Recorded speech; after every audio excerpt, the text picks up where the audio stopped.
Baik, pemirsa Mimosa TV, kembali lagi di Simak Dialog hari ini dan talk show kita semakin seru ya Pak ya. Tadi ada pertanyaan, ya wajar-wajar lah. Kalau ada yang berantem-berantem tuh, kira-kira kalau udah terlanjur daftar merek kolektif, kira-kira seperti apa? Ada mungkin nantinya ke depannya seperti apa? Itu mungkin bayangan untuk orang yang mau mendaftar. Silakan Pak Kadek dulu. Ya, terima kasih Mbak Pina dan pemirsa Mimosa TV yang kami banggakan. Ini memang seringkali ketika kita gabung atau bersama-sama di dalam usaha, ternyata ada perselisihan, ya, perselisihan. Jangankan dengan orang lain ya, bahkan dengan keluarga sendiri juga bisa saja selisih ya. Nah, ketika ada perselisihan ini kan sering terjadi nih. Nah, untuk merek kolektif ya sebaiknya sebelum didaftarkan secara kolektif ini mempunyai kesepakatan dulu. Pokoknya 10 anggotanya. Ayo kita sepakat nih. Nah, sepakat. Dibuatlah seperti perjanjian bersama. Ya, apabila salah satunya melanggar dari perjanjian itu, ya bisa keluar daripada penggunaan merek kolektif ini. Dan kalau sudah keluar dari penggunaan merek kolektif, dia tidak bisa menggunakan lagi. Sementara dia memproduksi barang, ya kan? Dia memproduksi barang atau jasa yang sama tadi itu, tapi dia sudah keluar. Nah, bisa saja dia tetap melaksanakan itu kan. Nah, tentu dia akan kena sanksi. Sanksinya apa? Pengaduan daripada 9 orang ini. Nah, karena ini deliknya aduan. Dia sudah menggunakan merek tanpa hak. Ya, walaupun itu merek kolektif, bukan person. Nah, yang rugi siapa? Ya, teman-teman juga yang keluar tersebut, yang melanggar itu. Karena yang namanya perselisihan itu, yang rugi itu yang berselisih sebenarnya. Apalagi yang kan ini diakibatkan seringkali ego ya, ego. Apalagi ada gini, ketidakkepercayaan. Biasanya gini, Ya. di 10 orang tuh namanya, saya nggak mau nama saya paling bawah. Saya mau nama saya yang paling atas. Itu biasanya gitu Pak. Ya, kan? Ya, dan tentu itu harus diperjanjikan tadi, sehingga kalau sudah didaftarkan pelaksanaannya tinggal mengikuti apa yang diperjanjikan tadi. Nah, yang tidak kalah pentingnya begini ya, merek tadi ya, produknya itu kemudian harus dinyatakan dengan jelas bahwa merek tersebut akan digunakan sebagai merek kolektif, ya kan gitu ya. Jangan nanti kemudian ada yang menyatakan, yang mendeklar bahwa enggak, itu adalah merek produk saya pribadi misalnya. Tidak bisa begitu.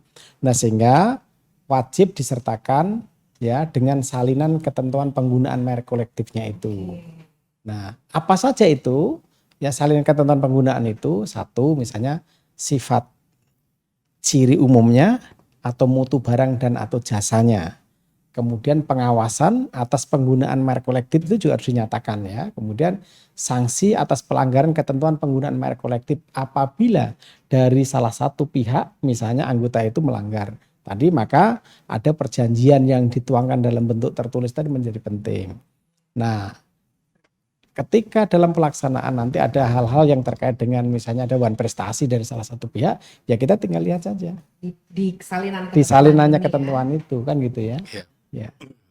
Dan kalau kita lihat memang ada keuntungannya ya, keuntungannya banyak sekali. Sehingga tidak ada lagi misalnya persaingan yang bersifat personal. Dan itu akan mengangkat ya harkat dan martabat ya. Katakanlah itu misalkan diangkat dari satu kawasan tertentu karena sifatnya kolektif, sehingga kan itu juga membawa kedaerahannya juga akan muncul di situ. Jadi banyak hal lah. Dan ini sekali lagi saya kira ini menjadi sebuah inovasi dari Direktorat Jenderal Kekayaan Intelektual dalam rangka mendorong khususnya para pelaku usaha mikro, kecil, dan menengah itu. Saya kira gitu. Memang penting untuk adanya salinan ketentuan atau mungkin organisasi-organisasi awal ya Pak ya untuk mengawasi istilahnya pergerakan dari merek kolektif yang sudah didaftarkan. Ya, oke. Saya kira perlu ditambahkan juga ya ada beberapa contoh ya. Seperti merek kolektif itu misalnya ada batik Trimulyoni Tiku. Ya. Terus kemudian ada perkumpulan bumi alumni Raya, alumni Unpad. Nah, Ini yang sudah didaftarkan sebagai merek kolektif itu Unpad. Jadi ternyata dari Universitas Pajajaran pun bisa menggunakan brand itu gitu ya. Terus kelompok usaha Pandai Besi KSM Bina Karya. Nah, itu sebagai merek kolektif. Nah, saya kira akan bisa disepakati ya oleh beberapa pihak-pihak yang ingin mendaftarkan sebagai merek kolektif. Iya. Yaitu saya kira bisa. Dan itu ada yang saya sebutkan itu sebagai beberapa contoh saja gitu ya. Iya. Baik. Mungkin sedikit Iya. saya tambahkan juga, Silakan, Pak. kantor wilayah Kementerian Kumham Gorontalo ini sudah bersinergi dengan Dinas Deperindak Kabupaten Kota di Provinsi Gorontalo. Hampir semua, tidak ada yang kita terlewatkan. Nah, di dalam pembinaannya itu UKM-UKM yang ada di sudah dipetakan. Kita akan melihat trennya sekarang adalah one village, one brand. Nah, kemarin kita ketemu dengan kepala dinas di Pohato, ya, ada beberapa lokasi kawasan, 3 kalau nggak salah, 3 lokasi itu. Nah, ini akan menjadi titik awal mungkin ya, titik awal ya, untuk adanya one village, one brand ini, supaya tahu loh bahwa manfaatnya seperti apa sih. Ya. Kemudian jangan sampai terjadi perselisihan itu tadi, karena dalam suatu binaan Deperindak tadi, ini kan seolah-olah emaknya atau induk semangnya. Betul. Induk semangnya ini, ya inilah yang akan selalu mengawasi, mengawasi teman-teman ini, membina supaya tidak terjadi perselisihan. Dan mudah-mudahan harapan kami itu One Village One Brand ini akan terwujud di Provinsi Gorontalo. Akan terwujud. Nah, karena teman-teman juga sudah berkomunikasi dengan beberapa kepala dinas sebagai pembina daripada UKM-UKM ini. Ini ekonomi kerakyatan ini sangat penting, yang sangat menunjang perekonomian. Kalau ini maju, luar biasa. Gitu. Ya, betul. Makanya pemerintah itu instruksi presiden juga kan membangkitkan perekonomian pasca COVID ini melalui UKM-UKM ini. Nah, mudah-mudahan itu yang bisa kita lakukan khususnya daripada Kementerian Hukum dan HAM Gorontalo. Iya, baik. Pak Kakanwil, mungkin bagaimana prosedur pelayanan pendaftaran merek itu sendiri di Kanwil Kemenkumham Gorontalo? Mudahkah atau mungkin mereka langsung bisa datang atau harus ke pusat? Ya. Jadi kira-kira mungkin Pak Kadif bisa menginfokan sudah berapa yang berhasil didaftarkan? Ya. Silakan Pak. Baik, sekarang ini pemerintah ya, khususnya di Kementerian Hukum dan HAM itu mendorong kemudahan ya dengan memanfaatkan kemajuan teknologi informasi ya, maka masyarakat sekarang tidak lagi kesulitan. Untuk merek kolektif tadi dapat didaftarkan misalnya melalui online website ya di JIP Go ID. Ya. Dari rumah bisa ya Pak? Bisa, dari manapun dengan menggunakan akun sendiri. Kemudian melalui kalau misalnya nggak bisa juga dekat pengen ke kantor sekaligus ngelihat kantor wilayah misalkan, ya kita silakan datang, kita akan layani. Atau mungkin konsultasi. Konsultasi bisa, pokoknya tidak ada lagi ya, saya selalu menyampaikan kepada jajaran, tolong diberikan layanan yang terbaik. Karena kita ada ini pada hakikatnya adalah harus memberikan layanan terbaik dan kualitas layanan itu hal yang utama. Saya kira itu. Kadif, ada tambahan? Ya, memang perlu kita sosialisasikan lebih luas lagi. Walaupun ini kita sudah usaha sangat luas sebenarnya. Sudah semua titik hampir semua titik di Provinsi Gorontalo ini kita datangi, berarti kita sebagai pemerintah ini benar-benar ada di tengah-tengah masyarakat. Ya. Terkait dengan pendaftaran, sebagaimana disampaikan Pak Kanwil tadi, itu gampang sekali. Ya. Kemudian kalau kantor wilayah, ini ada program-program sosialisasi. Nah, teman-teman alhamdulillah banyak yang hadir pada saat sosialisasi untuk pendaftaran merek, ya. Untuk pendaftaran merek itu kita dampingi. Karena secara Android tadi sudah dijelaskan di awal itu, mereka kadang-kadang pengen didampingi. Iya. Ya, step by stepnya, ya, Bisa step by stepnya, dulu, Pak. dan Ini ada- alhamdulillah ada step by dulu. stepnya sudah berjalan. Nah, udah berapa banyak sih yang sudah terdaftar di Gorontalo ini? Ya sebenarnya masih banyak kurangnya, ya. Baru 120 di tahun 2022. Sementara kalau kita melihat UKM atau UMKM yang ada di Provinsi Gorontalo ini berdasarkan daripada informasi statistik dan Kadin, setiap kabupaten kota itu ternyata ada 400 hampir kurang lebih.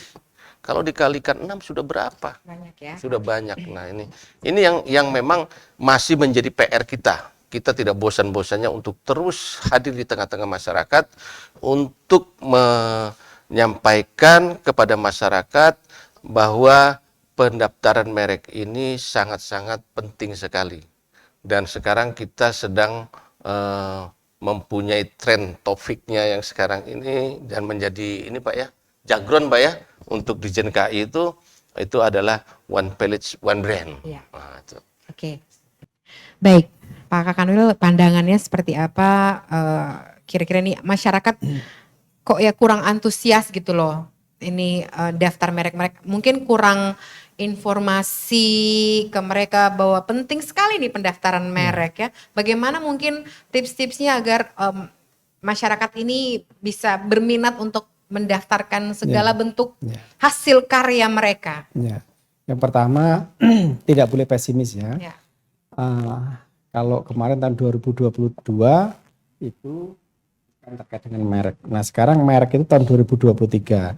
Jadi kalau antusiasme masyarakat atau katakanlah masih belum maksimal, saya kira justru momentum itulah kemudian ditetapkan di tahun 2023. Jadi nanti kita lihatnya ada ke depan kan begitu ya. Dan ini tentu Direktorat Jenderal Kekayaan Intelektual itu akan nanti 2023 merek, mungkin di 2024 apalagi kan begitu akan bertahap.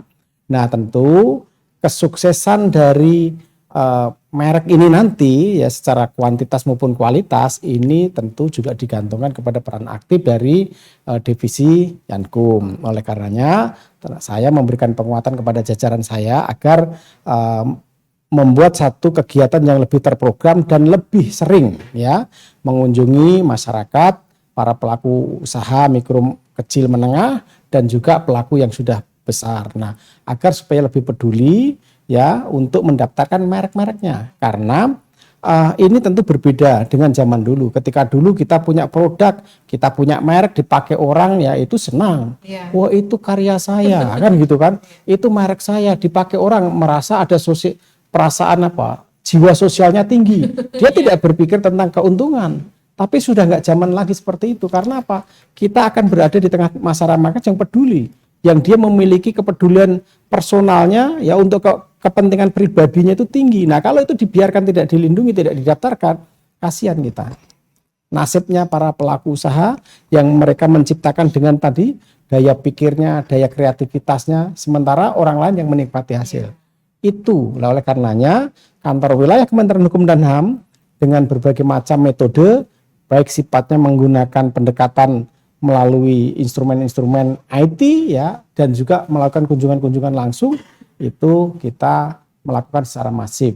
Insya Allah dengan cara ini maka masyarakat akan menjadi sadar mendaftarkan mereknya. Ya. Saya kira itu menjadi kewajiban kami. Saya kira begitu. Untuk Pak Kadif sendiri melihat di Gorontalo ada ini kalau kita simak bersama ada merek-merek yang hampir mirip, hampir menyerupai merek-merek terkenal.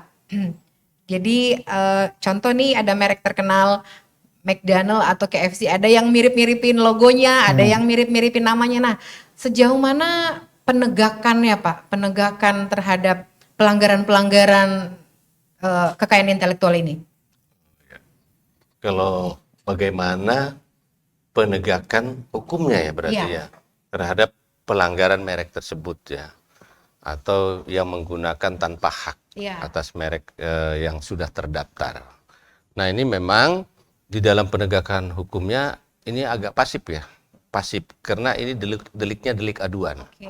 Sehingga siapa yang mempunyai brand ini yang sudah terdaftar, kalau dia merasa bahwa mereknya ini sudah dipakai tanpa hak, kemudian sudah merugikan, kenapa penjualannya yang biasanya 100 per hari kok sekarang menjadi 50, bahkan turun 20 persentasenya, sehingga merugikan. Dan dia silakan melaporkan kepada kita. Kita ada PPNS juga, bisa juga kepada kepolisian. Ya, kepolisian akan menindaklanjuti gitu. Tapi tentunya perlu juga pendekatan-pendekatan sosial kulturalnya ya dari si pemilik merek ini.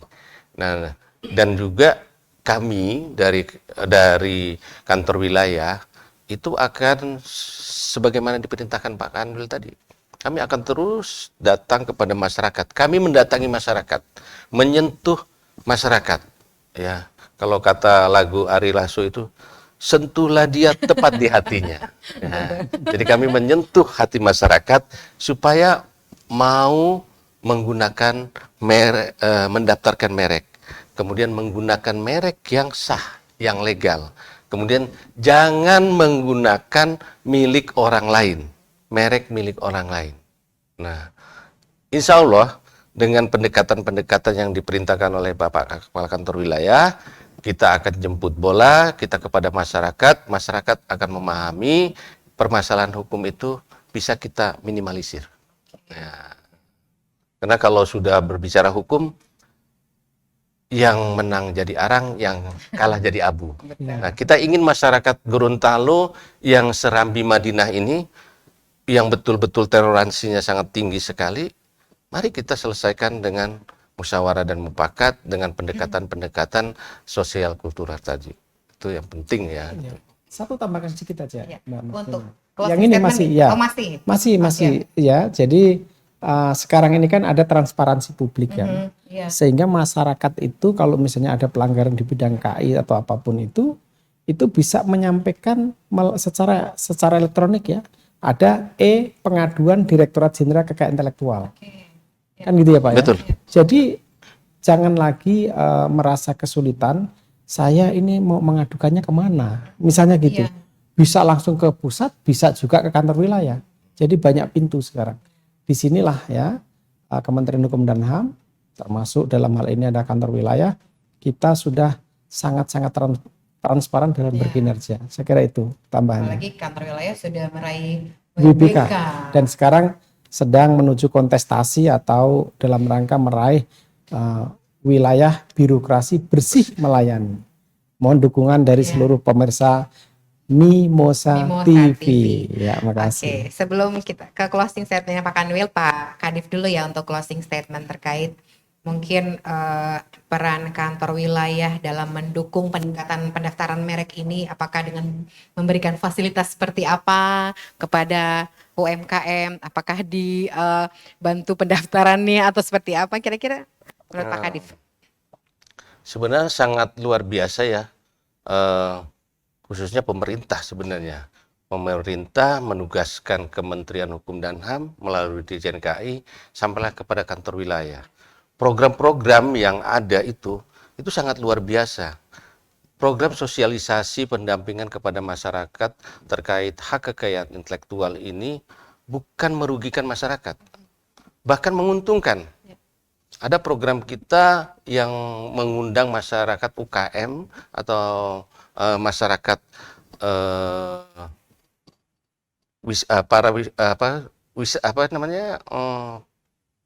usaha wisata wira wisata itu ya, wira sendiri lah, usaha sendiri ini kita mengundang mereka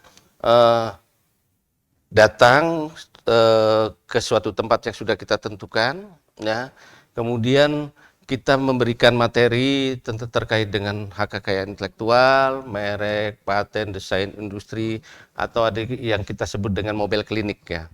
Mobile klinik kita ini ya. Nah, peserta ini yang kita undang ini memang jumlahnya terbatas. Ya, 50 orang. Dan itu bagaimana pemerintah ini ingin menyentuh hati masyarakat itu ya. Seperti kata saya tadi, lagu Ari Lasso tadi ya. Iya. Nah itu diberi transport loh, diberi transport ya. Kemudian juga kita siapkan snack Oke. dan makannya. Iya. Ya, jadi masyarakat itu betul-betul kita layani, Difasilitasi ya, Pak? difasilitasi gitu loh.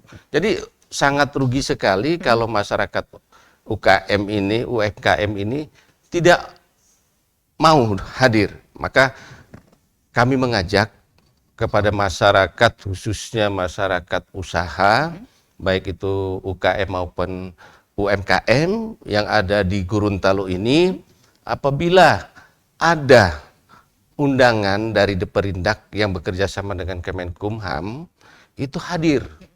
Insya Allah tidak dirugikan, bahkan diuntungkan. Sudah dapat ilmu, sudah dapat uang transport. Kemudian apabila ingin mendaftar, itu kita dampingi pendaftarannya. Kita layani sepenuh hati.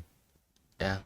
Jadi itu, mari kita bersama-sama memajukan Provinsi Gorontalo melalui usaha-usaha rumahan atau home industry, melalui UKM-UKM yang ada, supaya masyarakat Gorontalo ini yang notabene-nya di peringkat 4 termiskin ya untuk seluruh provinsi kabupaten se-Indonesia loh.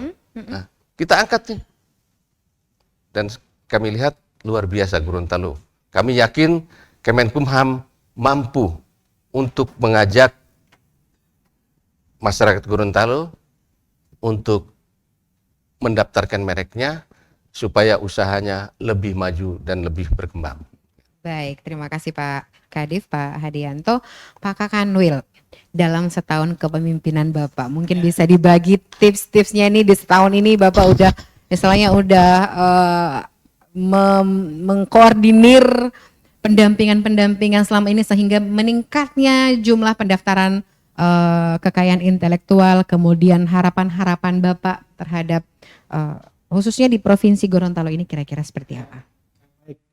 Pemirsa Mimosa TV ya yang berbahagia, saya berkomitmen ya tadi One Village One Brand itu merupakan program unggulan tahun 2023 sebagai tahun merek, dan itu ditetapkan atau diangkat itu ya, maka itu sebagai bentuk komitmen Kementerian Hukum dan HAM dalam rangka mendorong dan memajukan perekonomian masyarakat di Gorontalo. Ini berlaku juga bukan hanya di Gorontalo, tapi di seluruh kantor wilayah 33 provinsi. Nah, oleh karenanya program tersebut harus sukses. Ya, bagaimana supaya sukses? Maka kami termasuk JFT ya, jabatan fungsional seperti Mbak Marvina sebagai penyuluh hukum, itu harus memiliki kepedulian, memiliki penguasaan materi itu secara baik. Nah, tentu ketika menyosialisasikan, melakukan pendampingan, itu harus dengan hati, harus dengan kesabaran. Ya, karena apa? Kita akan memberikan layanan yang terbaik. Nah, tadi misalnya disinggung, kita perekonomiannya nomor 4 dari bawah, jangan berkecil hati. Ya, itu bisa saja nanti akan kita tingkatkan sehingga tidak menjadi level 4 tetapi bisa saja masuk 10 besar. Nah, apa salah satunya adalah ya ini tadi melalui kekayaan intelektual antara lain dan merek. Nah, saya kira nanti kami juga akan berkoordinasi dengan kementerian lembaga lain instansi vertikal, Pemda, untuk mereka punya program unggulan apa saja sehingga masyarakat itu kita dorong dari berbagai macam aspek.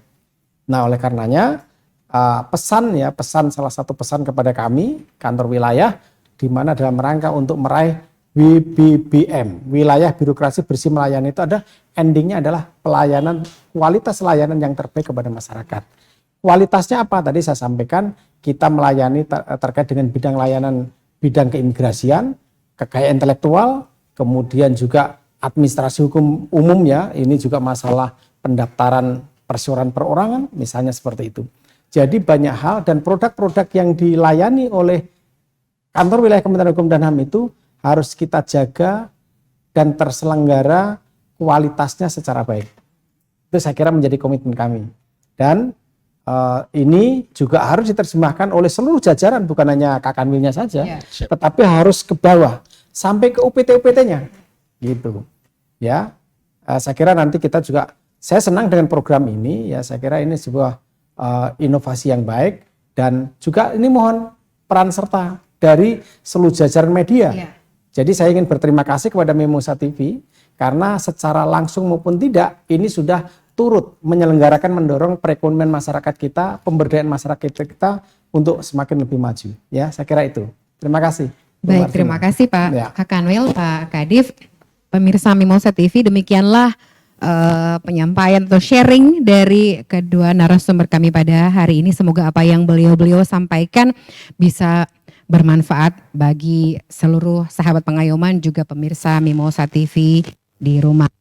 Dan dukung terus One Brand One Village, layanan kekayaan intelektual kantor wilayah Kementerian Hukum dan Hak Asasi Manusia Gorontalo. Salam pembaruan, kami pasti. Saya JFT Penyuluh Hukum Marsvina Sapii undur diri dari hadapan pemirsa Mimosa TV. Wabillahi taufiq wal hidayah. Wassalamualaikum warahmatullahi wabarakatuh.